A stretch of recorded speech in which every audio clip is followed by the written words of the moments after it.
Les votations du prix Chronos, organisées par l'association Viva et en partenariat avec Prosenectute, ont eu lieu les 2 et 3 avril. Les participants au prix, des enfants et des personnes âgées, se sont donc présentés aux urnes. Les votations qui auront lieu ces 2 jours clôturent le prix Chronos de littérature, qui est donc ce prix où les enfants ont lu 4 livres, ainsi que les jurys d'aînés, et ils doivent voter ensuite pour le livre qu'ils ont préféré. Les livres qui ont été sélectionnés ont pour thème principal les relations entre les générations. Écrits pour la jeunesse, ils ont été scrupuleusement débattus par le jury, composé d'enfants et d'aînés. Il y a 2 sélections de livres qui ont été faites. Il y a une sélection pour les 5P, 6P Armos, donc des anciens 3e, 4e, et une sélection pour les 7P, 8P. Donc c'est des livres qui sont un peu de difficulté, de thématiques un peu différentes. Et là aussi, on s'est inspiré de ce qui se fait en France, où il y a une sélection de livres qui s'opère de la maternelle au bac, alors que la sélection suisse est unique. Ce prix existe déjà en France, mais la particularité qu'a apporté l'association Viva est l'accent sur le partage entre les générations. Au final, les résultats seront analysés séparément. Il y aura l'œuvre choisie par les aînés et l'autre par les enfants. Puis, le prix sera remis au livre qui aura obtenu le plus de votes.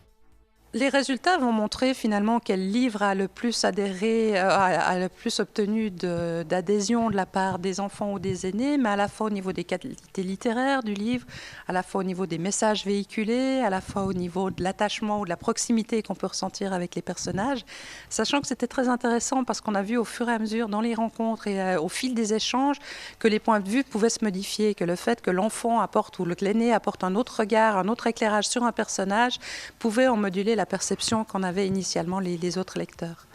Les objectifs d'un tel événement sont divers. Entre autres, il s'agit de promouvoir la littérature ainsi que la solidarité intergénérationnelle. Lors des réunions qui ont eu lieu pour débattre des préférences de chacun, le contact et l'échange entre personnes âgées et enfants ont été privilégiés. Il y a évidemment d'abord la lecture, et c'est évidemment pour ça aussi qu'on a ce partenariat fantastique avec l'école, avec une incitation et une motivation à la lecture, qui a d'ailleurs très bien réussi, parce qu'il y a des tas d'élèves qui n'étaient pas tellement motivés à lire, qui se sont pris au jeu, qui ont vraiment lu très bien chacun des livres. Il y a évidemment les échanges avec les aînés, et là il y a eu vraiment des coups de foudre qui se sont créés entre des enfants et des aînés, des modifications qui dépassent largement le cadre du prix Chronos, puisque dès à présent les aînés peuvent nous dire mais c'est formidable, je sors, il y a les enfants du quartier qui me disent bonjour. C'est vraiment une modification tout à fait importante. Et comme le projet initial a également une vocation d'éducation à la citoyenneté, nous avons eu envie de réaliser un vote grandeur nature, donc de faire vraiment un vote ressemblant à celui des adultes. Et nous avons eu la chance immense que la commune nous mette à disposition les locaux de vote officiels ainsi que le matériel officiel de vote, à savoir l'urne et les isoloirs réglementaires, ce qui en fait est vraiment tout un apprentissage pour les enfants qui ont reçu aussi une carte d'électeur pour venir participer à ce scrutin. Étant donné la réussite de ces rencontres, l'association Viva organisera prochainement une fête qui clôturera l'événement. Les résultats, nous, on les aura assez rapidement, mais l'idée ensuite est qu'on va faire une grande fête réunissant tous les participants au mois de juin, parce qu'il y a les épreuves cantonales entre deux, donc on ne voulait pas trop interférer avec ce moment important, évidemment, de la vie scolaire.